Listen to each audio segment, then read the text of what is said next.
आज हमारे यशस्वी प्रधानमंत्री श्री नरेंद्र मोदी जी ने राज्य और केंद्र सरकार के मुखिया के तौर पर 20 साल पूरे कर लिए हैं। आज ही के दिन 7 अक्टूबर 2001 को उन्होंने पहली बार गुजरात के मुख्यमंत्री के पद की शपथ ली थी।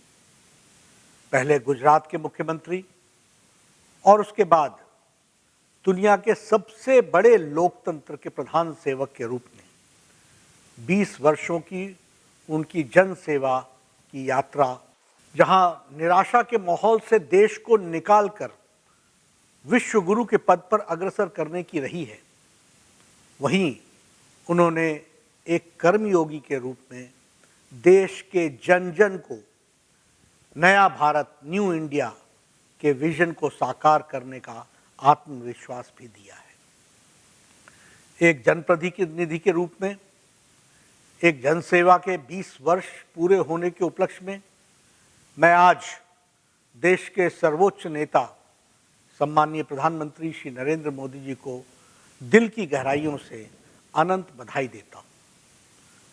आदरणीय मोदी जी को ईश्वर स्वस्थ एवं दीर्घायु रखे, ताकि वो इसी तरह अपने संकल्प पथ पर आगे बढ़ते हुए जन जन के उत्थान के प्रति अपने लक्ष्य पर समर्पित भाव से आगे बढ़ते रहे।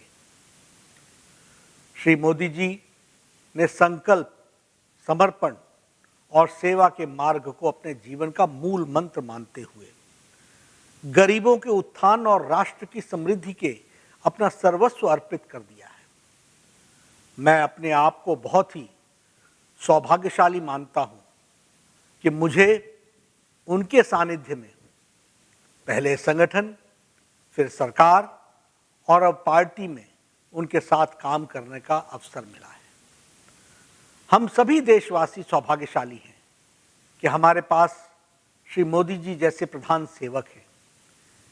एक ओर उन्होंने भारत को दुनिया में ग्लोबल पावर, ग्लोबल प्लेयर बनाया है, तो दूसरी ओर भारतीय जनता पार्टी को भी एक राजनीतिक दल से अलग हटकर सेवा ही संगठन के रूप में प्रतिष्ठित करने का मंत्र भी हम सबको दिया है।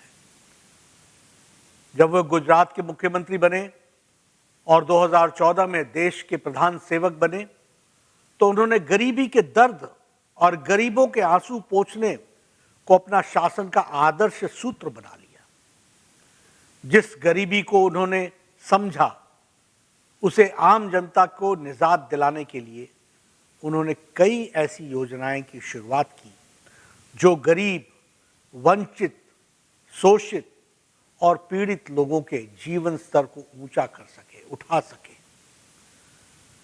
जनधन योजना, उजाला योजना, उज्ज्वला योजना, किसान सम्मान निधि योजना, सौभाग्य योजना, प्रधानमंत्री आवास योजना, स्वच्छ भारत अभियान योजना, गरीब कल्याण अन्न योजना, गरीब कल्याण रोजगार योजना, वोकल फॉर लोकल, आत्मनिर्भर भारत अभियान जैसी अनेक योजनाओं को उन्होंने लागू किया। उनके निर्णय व्यवस्था से बीच के बिचौलियों को दूर कर उपभोक्ता के साथ सीधा संवाद स्थापित हुआ और बिचौलिए एवं भ्रष्टाचारियों पर अंकुश भी लगा। गुजरात के मुख्यमंत्री के रूप में रहते हुए उन्होंने बेटी बचाओ बेटी पढ़ाओ अभियान की नींव रखी, जो आज देश में मातृशक्ति के सशक्तिकरण के सबसे बड़ा अभियान है। उन्होंने गुजरात में बिजली कटौती के स्वप्न बनाते हुए आत्मनिर्भर गुजरात की नींव रखी।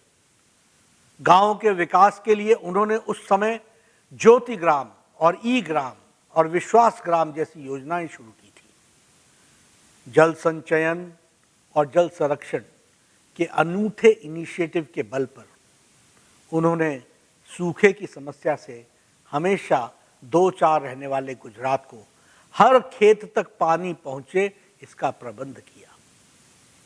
उन्होंने विनाशकारी भूकंप के बाद राहत, पुनर्वास और पुनर्निर्माण को एक चुनौती के रूप में लेते हुए बड़े पैमाने पर आपदा प्रबंधन का कार्यक्रम तैयार किया, जो गुजरात ही नहीं देश का गौरव बन गया। मोदी जी ने हर समस्या के समाधान के लिए अलग अलग इकोसिस्टम तैयार किए। किसानों को एक ओर जहां उन्होंने किसान सम्मान निधि योजना से जोड़ा, तो वहीं उन्होंने उनकी फसल पर लागत का 1.5 गुना से अधिक एमएसपी देते हुए फसल बीमा योजना से खेत से लेकर खलिहान तक उनकी फसल की सुरक्षा भी की। गरीबों को जहां उन्होंने महज 330 रुपए और 12 रुपए सालाना के प्रीमियम पर जीवन सुरक्षा बीमा और जीवन दुर्घटना बीमा से जोड़ा, वहीं आयुष्मान भारत के माध्यम से उन्होंने स्वास्थ्य संबंधी चिंताओं से भी मुक्ति दिलाई। रोजगार के लिए startup, stand up, skill India के साथ साथ उन्होंने मुद्रा योजना, गरीब कल्याण रोजगार योजना, एमएसएमईज को आर्थिक पैकेज, वोकल फॉर लोकल जैसे अभियान को भी आगे बढ़ाया। श्री नरेंद्र मोदी जी के करिश्माई नेतृत्व, तुरंत निर्णय लेने की क्षमता और शक्ति, स्पष्ट दूरदृष्टि, अनुशासित जीवन तथा धैर्यशीलता से आज़ादी के 70 साल से विरासत में आ रही समस्याओं का शांतिपूर्ण समाधान हुआ है। धारा 370 का उन्मूलन, ट्रिपल तलाक का खात्मा होना, अयोध्या में श्री राम जन्मभूमि का भव्य मंदिर का भूमि पूजन, ओबीसी आयोग का संवैधानिक मान्यता प्राप्त होना, नागरिकता संशोधन कानून, सामान्य वर्ग के गरीब को 10% आरक्षण, जीएसटी, ये सभी निर्णय आने वाले समय में देश की गौरव गाथा के लिए नींव का निर्माण करेंगे। आतंक के खिलाफ निर्णायक प्रहार और अंतर्राष्ट्रीय संबंधों को एक नया आयाम देकर उन्होंने भारत को दुनिया के केंद्र में प्रतिस्थापित किया है। मैं एक बार पुनः उन्हें व्यष्टि से समष्टि की 20 वर्षों की उनकी यह यात्रा पूर्ण होने पर उनको हार्दिक अभिनंदन करता हूं, उन्हें बधाई देता हूं।